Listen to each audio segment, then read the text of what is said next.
Have you ever had the cantaloupes from Pecos, Texas, by the way? Oh, I don't think I have. Spectacular. Best cantaloupe I've ever had in my life. Pecos, Texas. I'll keep that in mind. Welcome to AirSpace from the Smithsonian's National Air and Space Museum. I'm Matt. And I'm Emily. It was the heat of the summer, August 1929, Santa Monica, California.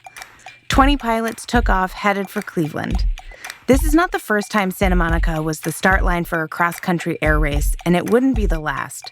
But for the first time, the pilots were women. While air races like this started long before, it took years for women to be allowed to compete, and even then, it was in their own race. But it was finally a chance for the women pilots of the day to prove they could fly just as well as, and sometimes better than, the men. The story of the first women's air derby is full of excitement, extraordinary skill, speed, and sabotage. That's today on AirSpace, sponsored by Lockheed Martin. Emily, we've talked about these early wild days of aviation before, where you had, for example, the barnstormers and people doing a lot of crazy things in airplanes, with airplanes being a relatively new thing that private people could own and fly.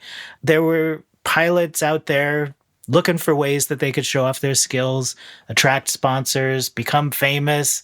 And one of the ways they did that was to fly in cross-country races called air derbies. Because these are relatively small airplanes and a relatively new technology, these cross-country races require multiple stops along the route, which essentially means big air parties happening in different cities every single night. And these big aviation parties reflect a little bit of the barnstorming because it's still a demonstration of skills. There's short races, there's aerobatics, there's pilots already there, even if they're not participating in the air derby. It's a really big show.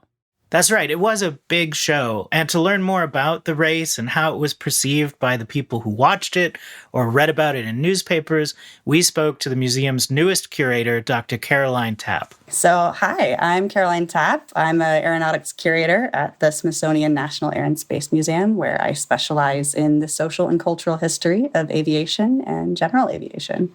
Back in the 20s and 30s, pilots, aviators, were huge celebrities, and that's maybe a little bit hard for us to understand now, but maybe like picture Sully on the Hudson. Like, that's a pilot who's a celebrity these days. You've heard of Sully.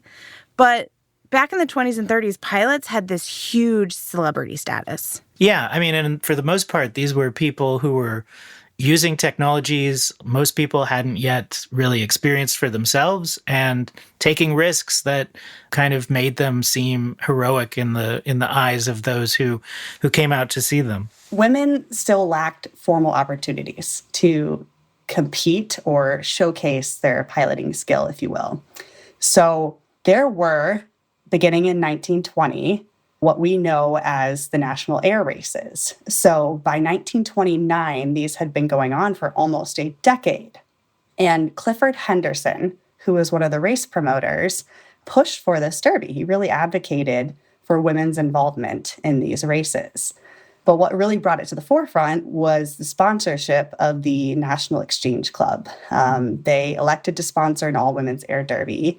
And while many might argue it was a publicity effort at the time, it also was an opportunity to signal the worthiness or respectability, if you would, of an all-women's air race. But as soon as the women's air derby was announced, especially in the media, surprise, surprise, Matt, I'm sure you're shocked, it was immediately torn down. In the American media? What? First and foremost, the biggest obstacle that they had to face head on was the public, and specifically the press. Critics really mainly were part of the press at the time, claiming that women were too emotional, too scatterbrained were some of the quotes, or just unable to operate machinery safely.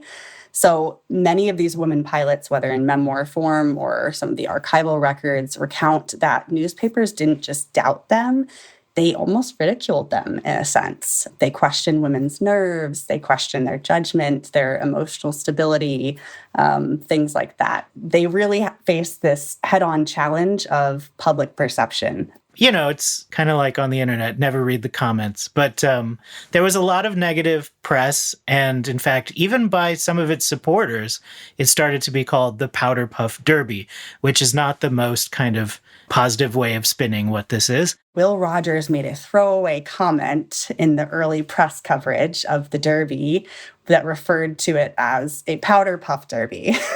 And while he was supportive, this line got taken out of context and was really used in some ways to delegitimize the sincerity of this event. And women, though, ultimately used this and reclaimed it as kind of a pride point down the line. Nonetheless, whether people loved it or hated the idea, they wanted to tune in to see what happened.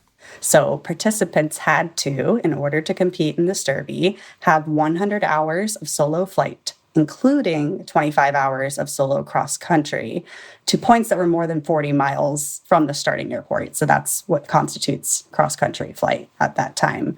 They also had to hold a license from what we know as the Fédération Aéronautique Internationale, and then an annual sporting license issued by the Contest Committee of the National Aeronautics Association, or NAA. So each participant also, if they were going to join the Derby, had to carry a gallon of water and a 3-day supply of food. So though we had 70 women with these licenses, only 40 met those requirements at the time. There were 40 women out of those 70 who had qualified for the race, but only 20 actually ended up on the starting line. The participants, it really showcase a cross-section of women aviators at the time. We have barnstormers, we have wing walkers, things of that nature. So there were some bigger names, you could argue, within this flying circuit, Amelia Earhart probably being the most prominent at the time. But we also have Louise Thaden. And then a really big personality most people know of is Pancho Barnes. So these women are coming from all walks of life. They receive their flight instruction through different ways. They achieve these hours through different ventures and somehow all make it to the starting line of the 1929 Derby. Those 20 racers were divided up into 2 different classes. I think this was self-selection, Matt, because it had everything to do with what kind of airplane you were flying. Yep. And the 2 classes were either the DW or the CW. And so the DW was the heavy engines classes, and the light engines were the CW class.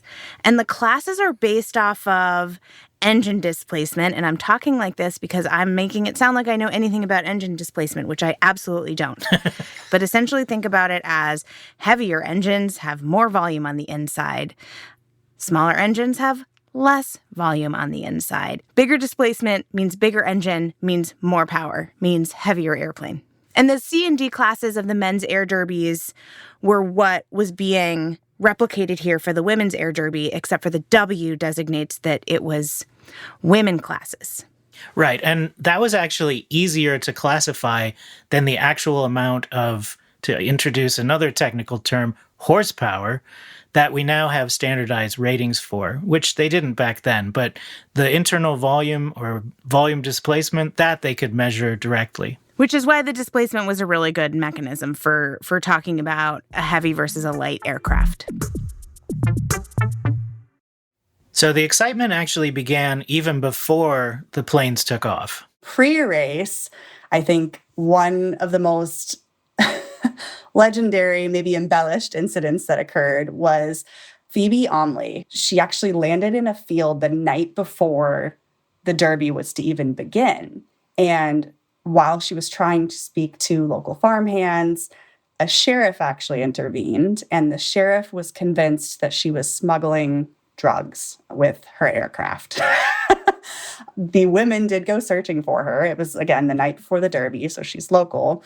And Amelia Earhart, who did have a bit of celebrity at the time, was able to talk this sheriff off a ledge from taking Phoebe Onley in. So they were able to retrieve Phoebe, go back to their grounds. And even going beyond suspicious police officers, there was also a really scary telegram. We have Germany's first female aerobatic pilot, Thea Rusch. She came over to Louise Thaden and showed her an anonymous telegram.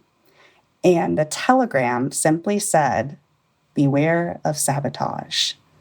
And so Louise's eyes got really big. She said, "We need to show this to the race officials." And ultimately, they did dismiss it as handled, but it added a bit of danger to their quest ahead.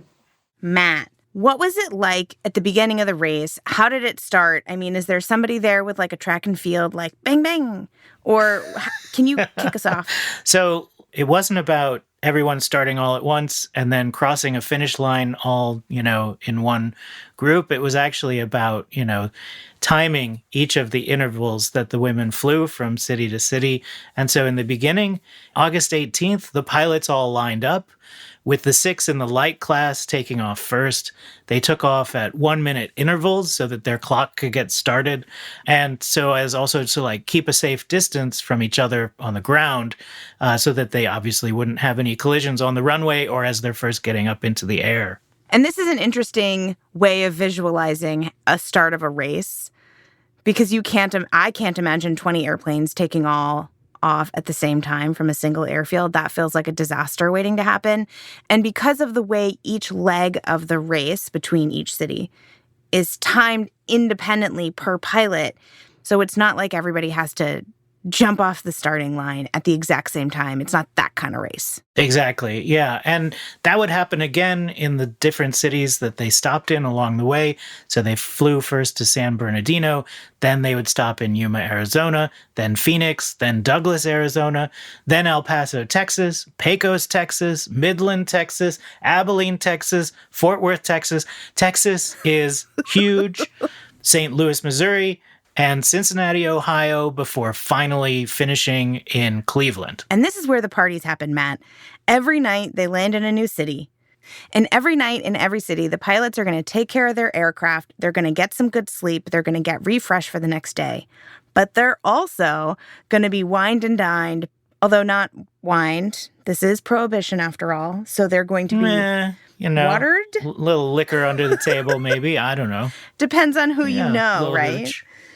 And there will be some ceremony around tabulating a pilot's progress across the country as they move through the different legs of the race.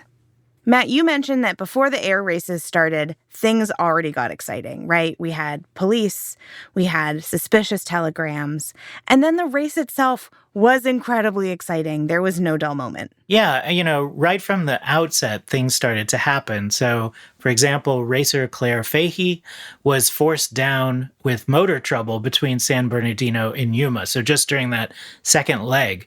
And what they found when they opened up her engine was that some of the wires in the engine had snapped. And according to her husband, who was also a pilot, he thought they had been eaten through by acid. So she dropped out of the race when he urged her to. That ominous telegram was received by Taya Rush before the race had happened. And Taya ended up being forced to land also short of Yuma because she had engine trouble that was ultimately blamed on dirty gasoline. And then also really early on in the race, in that leg from Yuma to Phoenix, Ruth Elder, who was flying in the heavier class, gets a little bit lost. And she tries to take out her map because, again, we're using classic navigation tactics. So we have paper maps, we have dead reckoning. That's what she's using. Unfortunately, a large gust of wind blew most of the map out of her hand. She was left holding a little piece of it. This was a major issue. So ultimately, to regain her location, she chose to land in a field nearby. Classic pilot maneuver. Unfortunately, though, the field that she landed in had an array of farm animals. And as legend has it, it included some bulls. And she had a bright red aircraft. And as soon as she noticed the bulls somewhat charging toward her, she didn't even cut the engine. She just decided to get back up in the air. Ultimately, she did make it to Phoenix. Unfortunately, one flyer would never make it to Phoenix, Marvel Crossan. Marvel Crossan was an accomplished pilot from Alaska, and unfortunately, she was the one casualty in this race.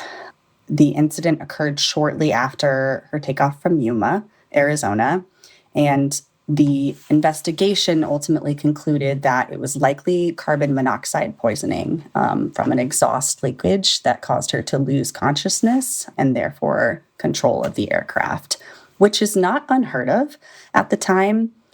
And you can imagine her death became immediate ammunition from critics as to why the race should not continue, which was not, the women did not agree. The competitors unanimously insisted on competing the race and finishing the race, if only to honor Marvel.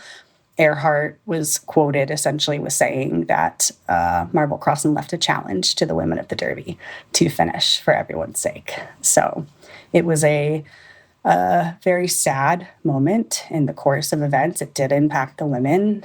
They knew her very well. They had been flying with her. The circuit was not large. So it was quite impactful, but the women felt it was their duty to finish the race in her honor. And they did continue the race. And while Marvel was the only fatality, her incident was still not the last. Next was Blanche Noyes, who had an incident that could have turned very dangerous and may have been sabotage. There were some concerns, though, with this earlier note of beware of sabotage, right? Of some issues that happened along the way. And one such example was Blanche Noyes was flying from El Paso to Pecos, Texas. And she's in the air and discovered a fire in what ultimately ended up being her baggage compartment just over her shoulder. And this is a terrifying event for a pilot to have a fire in the air. So she does choose to land and ultimately can't get it to stop. So she extinguishes it by using her bare hands to pile sand on the fire. She makes it to Pecos, and she's greeted by Louise Thaden. And Thaden asks her what happened. And ultimately, they believe it was a cigarette butt in her baggage compartment. So there were questions as to, was this a mechanic who happened to leave it there accidentally, or was this something more? Nothing ever came of it, more than speculation. But it's just something to note because Blanche herself was not a smoker. So she knew it certainly didn't come from her. And one final mishap that happened is to one of the women who we've covered on this podcast before, Pancho Barnes. As we all know, she was a huge personality whose story does not end with this race. And if you look at photos from the racers taken along the course, Pancho's really easy to spot because she's the only one who typically didn't change into a dress for the photos that they would take along the way. But Pancho had some difficulty with navigation. And, she wasn't alone in that, but her difficulty ended her time in the race. Ultimately, unfortunately, Pancho does not finish the Derby because she was following a railroad. So again, we're using classic navigation tactics. One way to do that was to follow a railway.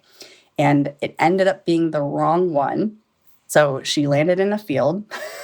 Again, this is a theme appearing, and went to go talk to some local farmhands who, according to the recounts, did not speak English. And ultimately, she learned she was in Mexico. And Pancho, being the character that she was, story has it that she threw up her hands, uttered some curses, got back up in the air, took off again.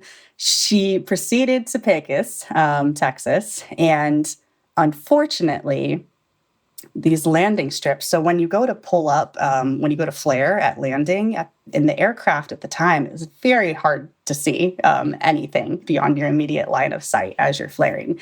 And the story recounts that a citizen had driven onto the landing strip. And so when she was descending, she actually landed right on the car, crashed into it.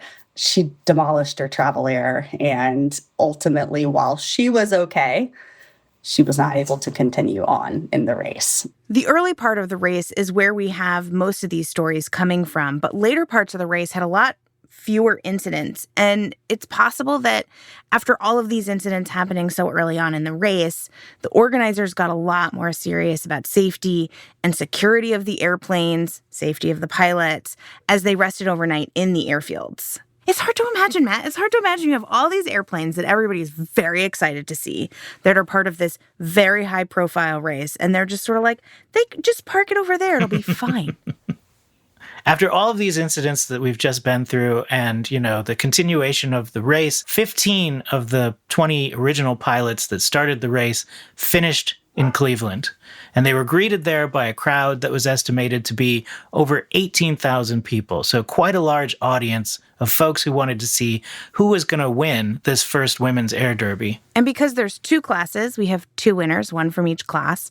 We have Louise Thaden, who's the winner of the heavy class, making the flight in 20 hours, 19 minutes, and 4 seconds. And we have Phoebe Omley, who won the light class by completing the entire trip in 25 hours, 12 minutes, and 47.5 seconds. Louise recounts in her memoir that she was just happy to essentially be meeting that finish line and immediately overwhelmed with reporters and people with asking her questions. And there was this pressure to speak on behalf of women, but ultimately she does and offers it as proof that women can fly and should fly at that. So she's really greeted as a bit of a hero. But we do also have Phoebe Omley in the light class as well. So they're all winners in their own right. They really make that statement. I know that sounds like a classic cheesy cliche, but the women were a very strong unit and they supported each other. So a win for Louise Thaden was truly a win for all of the women who participated. 18,000 people, Matt, seems like a lot of people in Cleveland to celebrate the completion of this race. But each stop along the race was also drawing huge crowds. Yeah, that's right. Every city that they stopped in, they met with and were seen by people who came out to, experience the race for themselves. And then even if you weren't living in one of the cities that was a stop along the way in this race, the Associated Press was covering the race and it was being covered in the New York Times and other major newspapers. So, you could read what was happening in this race as it progressed. The immediate aftermath, arguably, was the impact on public perception. The audiences that attended these checkpoints, the starting point, the end point, they saw grit. They saw professionalism. They saw technical skill. At this point, there wasn't a way to argue. It was a novelty act when 15 women ultimately crossed the finish line and were able to compete in this race. And one of the really positive things that does come out of this, and we've done episodes about this group, is that after the race, the women who had flown it started a new organization called the 99s that still exists today. The women end the race in Cleveland. And ultimately, in Cleveland, it is said, or legend says, that this is really the birthplace of the 99s, the organization of women pilots. And the women met, still sunburned from the race, decided that they needed an organization that would really help support them in the decades ahead, because they saw this as just the beginning, right, of a long legacy of women flyers. Beyond that, though, the 99s is arguably the most well-known organization and result of the Air Derby, but we also have several participants of the Derby itself going on to make similar impacts. We have Opal Coons, who was one of the participants who co-founded the Women Flyers of America. We also have Pancho Barnes, who founded the Women's Air Reserve just 2 years later in 1931. But the ultimate long-term influence, I think, is that the Derby proved that women could handle long-distance flying, the technicality of the flying, the navigation challenges, the mechanical issues, because as you noted, they're flying solo. They don't have navigators, they don't have mechanics, so when they land in a field, they're the ones putting out the fire with their bare hands, with the sand, quite literally in the case of Ruth Elder. It really sparked decades of women's achievements and air races, including the all-women's transcontinental air race, which might be one of the more well-known ones. It ran from 47 to 77 and later evolved into the Air Race Classic, which does still exist today. So, Emily, working here at the museum, and being a historian of aviation and spaceflight, one of the sort of lists that I've been kind of randomly putting together when I learn new things through doing these episodes and other stuff where I learn about other areas of this history is like, there are some of these moments where I just really wish I could have been there to see it, either the beginning of this race or any moment along this race. I think it must have been so exciting, like watching, any of the Apollo launches or watching the moon landings on TV, in that time period. Like, this just seems like one of those great moments where something great is happening. I think about what you said, Matt, when it comes to historical moments, things that I haven't had a chance to witness. What is the list of things that I would add to my time machine bucket list when we declassify the time machine plans? And I feel like this is one of them. And I wonder, for you, Matt, would you have gone to the start of the race or the end of the race? Wow. Yeah. I don't know. I mean, I kind of feel like it would have been more exciting to be somewhere near the middle of the race where, like, the excitement's already been building and people are already, having dropped out for various reasons. And you're seeing people finish a leg of a race just to have to go out and start again tomorrow on the next leg of the race. I kind of think that would be one of the interesting moments to see here. I love that answer, but I knew immediately for me, I want to be at the beginning. I want the excitement of this thing's about to happen. It feels like it's the excitement of something launching. It's that I feel like, because it's not a launch, an airplane taking off. AirSpace is from the National Air and Space Museum. It's produced by Jennifer Weingart and mixed by Tarek Fuda. AirSpace is hosted by Dr. Emily Martin and me, Dr. Matt Schindel. Our managing producer is Erica Novak. Our production coordinator is Joe Gurr. Our social media manager is Amy Stom. A big thank you to our guest in this episode, Dr. Caroline Tapp from the National Air and Space Museum. Did you know that transcripts of our episodes include citations and extra fun facts? You can find them linked in the show notes, along with the sign up for our super fun monthly newsletter. For additional content, photos, and more, follow AirSpace Pod on Instagram and X. We're also on YouTube Shorts. Check us out on the museum's page. AirSpace is sponsored by Lockheed Martin and distributed by PRX. From PRX.